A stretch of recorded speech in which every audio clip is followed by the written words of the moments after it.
Welcome to Zara's English Story, where we weave the magic of language into the fabric of everyday life.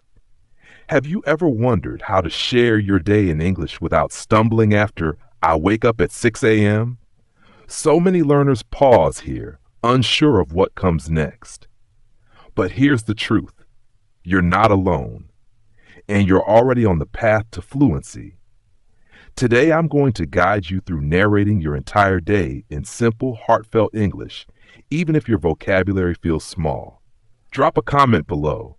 What time do you rise each morning? I'm excited to hear from you. Let's dive in. Chapter 1. The morning begins.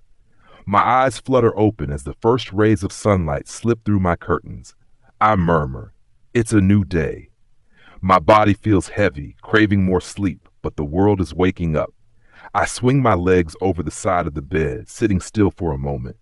The air is calm, and the silence wraps around me like a warm blanket. I whisper, "Good morning," to myself. These are my first words in English today, soft but deliberate. Speaking them feels like planting a seed for growth. I stand, stretching my arms high, and say, I stretch my body. My feet carry me to the bathroom, where I declare I'm ready to start. Gazing into the mirror, I smile and say I brush my teeth. My toothbrush moves rhythmically as I count 1, 2, 3 in English, anchoring myself in the language. Then I splash cool water on my face and say, I wash my face. The chill wakes me fully, and I add, I feel alive. Back in my room, I choose my outfit, saying I wear a red shirt. I pull on my jeans and note, these are my favorite. Glancing out the window, I observe, the sky is clear, or perhaps it's raining softly. Each sentence is a brushstroke, painting my morning in English. At first, speaking alone felt odd, like talking to the walls. But now it's my secret weapon for learning. I don't need a classroom or a partner, just my voice and my life. Mornings are perfect because they're predictable. I can repeat, I wake up, I get dressed, I feel ready until the words flow naturally.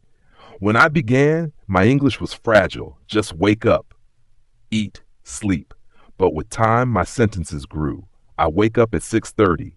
I brush my teeth slowly. I feel strong. Small steps, massive victories. Sometimes I record myself on my phone saying, hello, today is Tuesday. I'm learning English. Watching the video, I grin at my progress, imperfections and all. Don't wait for flawless sentences. Speak now, even if it's simple. Say what you see, what you do, what you feel. In the morning, I might say, I'm sleepy but excited. After washing my face, I add, I feel refreshed. Every word is a building block. You don't need complex grammar, just courage. Tomorrow, try this. Say 3 English sentences when you wake up. Describe your room, your actions, your mood. No one's judging. You're free to grow. This isn't just practice, it's a transformation. You're not learning English, you're claiming it. Chapter 2. Breakfast fuels me. My stomach rumbles, nudging me toward the kitchen. I announce, time for breakfast. The words feel like a promise to myself, a commitment to speak English through every moment. I open the pantry and say, I take a bowl. From the fridge, I grab milk and declare, I pour milk. I add cereal, noting I love this cereal. Each action becomes a sentence, each sentence a spark of learning. Sitting at the table, I say I'm eating now. I take a sip of juice and add, this is orange juice. If I'm having toast, I might say I spread jam on my toast. These phrases are simple but alive, rooted in my morning ritual. Some days I eat solo, quietly saying I'm alone today. Other times my family joins me and I say I eat with my sister. I ask, do you want coffee or is this your plate?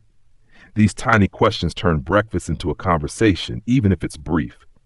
At first I hesitated, fearing mistakes. But I realized English isn't confined to textbooks. It's in the crunch of my cereal, the warmth of my tea. I say this tea is hot or this fruit is sweet, weaving feelings into my words. Sometimes I feel myself saying, good morning. I'm eating cereal and drinking juice. I feel happy. Watching it back, I see my confidence blooming. When I started, I could only manage eat, milk, good. Now I say I eat breakfast at 7 a.m. I like my tea warm. I feel energized. You don't need a teacher to do this. Your kitchen is your classroom. Look at your food and speak. This is bread. I like it. Even one sentence is progress. If you're stuck, learn one new word like fork or yogurt and use it tomorrow. Repeat your phrases daily to build speed and confidence. Breakfast isn't just nourishment, it's a chance to feed your English. Tomorrow, say what you eat, how it tastes, how you feel. Your voice is your power. Keep speaking. Chapter 3. Stepping into the world. Breakfast done, I grab my bag and say, I'm leaving now. The door clicks shut behind me as I add, I lock the door. The morning air greets me, and I begin my journey, saying I go to work or I head to school. These words mark a shift, carrying me into the world with English as my companion. Walking down the street, I observe, I see birds flying or poise. The street is busy. If I catch a bus, I say I wait at the stop. When it arrives, I note the bus is here, and as I settle in, I add, I sit by the window. The world outside unfolds, and I describe it. I see tall buildings. I see people walking. If I bike, I say, I ride my bike fast. If I drive, I declare, I'm in my car. These phrases turn my commute into a language adventure. I also express my mood. I feel calm or I'm excited for today. Linking emotions to actions makes my English vibrant. I check the time saying it's 8 a.m. or I arrive at 8:20. Time phrases help me craft richer sentences. If I'm with someone, I might say, are you going to school? A smile and a reply spark a real exchange. At first, saying I go to work felt clumsy, but repetition made it smooth. You don't need a textbook, just the world around you. If you stay home, say, I walk to the living room or I sit at my desk. Every step is practice. Speak during your commute, even silently. Think she's reading a book or he's running. These mental notes sharpen your skills. Once I helped a stranger saying, the park is that way. Their thank you lit me up, proving my English works in the real world. Today, describe your journey. Say I walk, I see, I feel. Small words, big impact. Your commute isn't just travel, it's your bridge to fluency. Chapter 4. Diving into work or study. I arrive, take a deep breath and say I'm here. Whether it's school or work, I declare I start my day. At school, I settle into my chair, saying, I sit in class. I pull out my notebook and add, I write notes. Listening to the teacher, I say, I hear new words. At work, I sit at my desk, noting, I check my emails. I type, saying, I write a message. Every task is a chance to practice. I describe my actions. I read a report. I talk to my colleague. If my mind feels foggy, I pause and say, it's okay. I try again. Mistakes don't scare me, they teach me. When I started, I could barely say I study. Now I say I study science. I write essays. I ask questions. In class, I might say, can you repeat that? At work, I greet my team saying, good morning. How's the project? These small exchanges build my voice. I collect new words in my notebook like focus or deadline and use them the next day. During breaks, I think in English. The teacher is kind. My coworker is busy. Silent practice fuels my confidence. Raising my hand to say, I know the answer, takes courage, but each time strengthens me. You don't need perfection, just effort. At work or school, say, I work, I learn, I try. Speak to yourself, even if no one hears. You're crafting a new you, one sentence at a time. Chapter 5. Connecting with friends. Between classes or tasks, I spot my friends. Their smiles light up my day and I say, hey, hello. They reply, hi, and I ask, how's it going? Their answer, I'm great, prompts my, me too. These quick exchanges are gold, simple but real. Sitting together, I say, what's new? They might say, I'm watching a movie tonight, and I respond, that sounds fun. I ask, what movie? These questions spark a flow, and I'm speaking without overthinking. If I stumble, I breathe and try again. My friends don't judge, they encourage. I learn phrases like cool or awesome and use them tomorrow. Over lunch, I say, this soup is amazing, or I love this bread. I ask, what's in your lunch? Their reply fuels more talk. Once I was silent, watching others chat, feeling left out. Now I join in saying, that's so funny, or tell me more. Even if your friends speak your native tongue, try. Let's talk in English for a minute. One sentence can grow into a conversation. If alone, rehearse. I'll say this. They'll say that. Imagination is practice too. You don't need a huge vocabulary, just your heart. Say hi. I'm happy. I like this.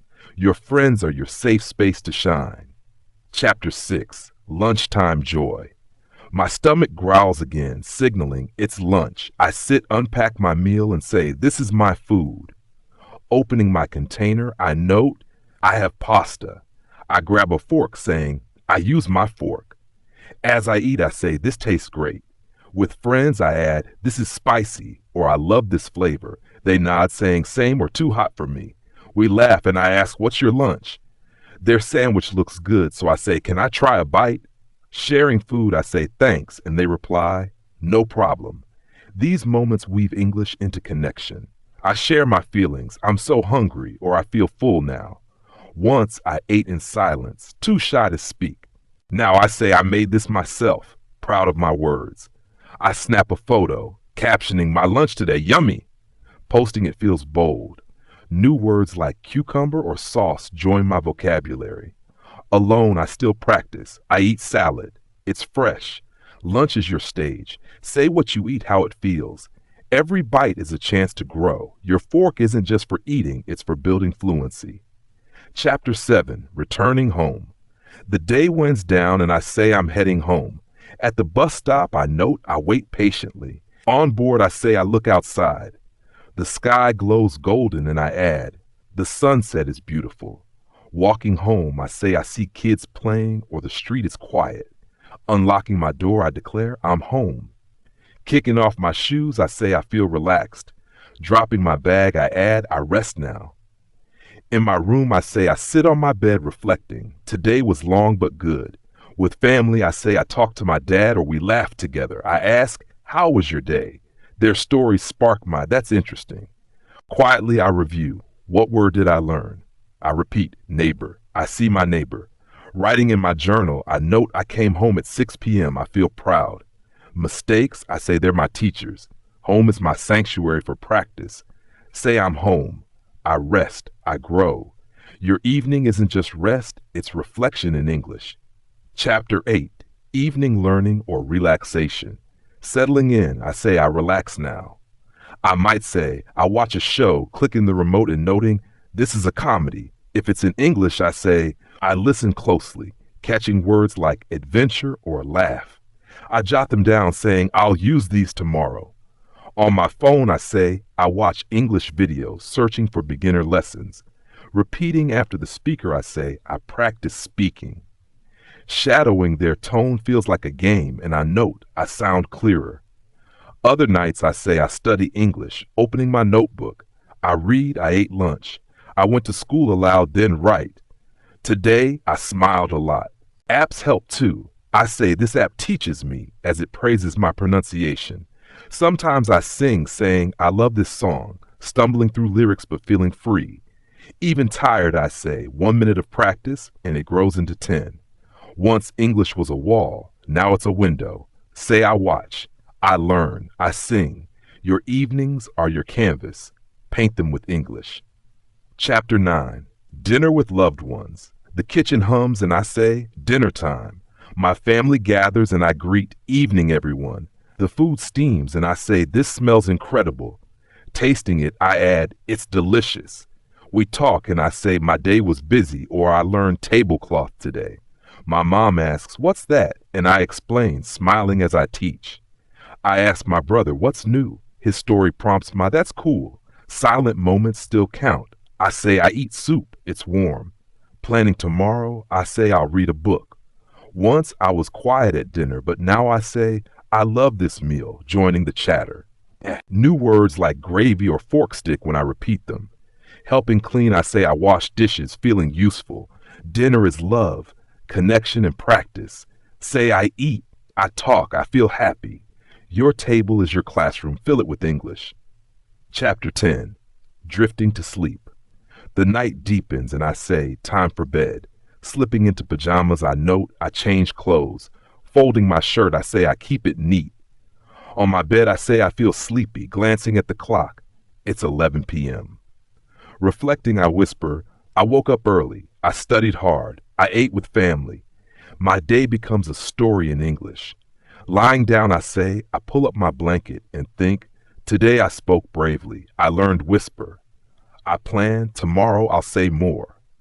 Sometimes I play a calm English podcast saying, I listen to learn.